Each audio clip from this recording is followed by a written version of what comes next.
November 24, 2024 అందరికీ శుభోదయం. ముందుగా అనంతపురం మార్కెట్ యొక్క దిగుమతి. అనంతపురం మార్కెట్లో నేడైతే పులుసు దిగుమతి తగ్గింది. 40,000 చిన్నకల దిగుమతి అయితే ఈ రోజు ఆ సంఖ్య 30,000కి పరిమితమైంది. Today Anantapuram market tomato stock small boxes 30,000 crates.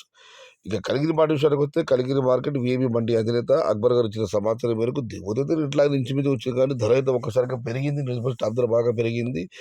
ఇక ధర విషయానికి వస్తే ఈ ఫిల్టర్ పొడికాయలు 150 రూపాయల నుంచి 200, 250 ధరలు మినహాయిస్తే 300 రూపాయల నుంచి ఆరంభపు ధర, 450 రూపాయలు ముగింపు ధర, టాప్ అండ్ టాప్ 470 నుంచి 500. Today Kaligiri market tomato small boxes 300 rupees starting rate, 450 rupees ending rate, top and top 470 to 500 rupees. ఇక మదనపల్లి పాడు దిగుమతి విషయానికి వస్తే ఇప్పటిపల్లి మండీల మేస్త్రులతో మరియు జీపీఆర్ మండి అధినేత వెంకటేష్తో ఫోన్లో మాట్లాడడం జరిగింది. వారి ఇచ్చిన సమాచారం ఒకసారి బేరీ చూస్తే క్రోడీకరిస్తే మదనపల్లి మార్కెట్కు రోజు రోజు దిగుమతి తగ్గుతూ వస్తుంది.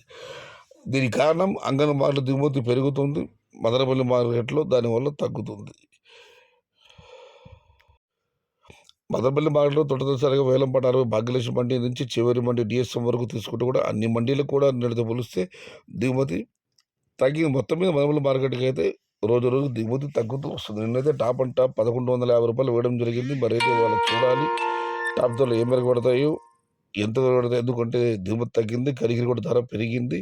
ఖచ్చితంగా మదనపల్లి మార్కెట్లో ఇవాళ వేలంపాటల్లో వేగం పెరిగే అవకాశం అయితే ఉందని నేను అనుకుంటున్నాను. చూద్దాం ఏం జరుగుతుందో. సమాచారం నచ్చితే లైక్ చేయండి, షేర్ చేయండి. ప్లీజ్ సబ్స్క్రైబ్ మై ఛానల్ భవదీయుడు సయ్యద్ షహతా. జై ఎన్టీఆర్, జై తెలుగు తల్లి, తెలుగే ప్రాణం, ప్రాణమే తెలుగు. సర్వే జన సుఖినో భవంతు. ధర్మో రక్షతి రక్షిత. అన్నదాత సుఖీ భవ.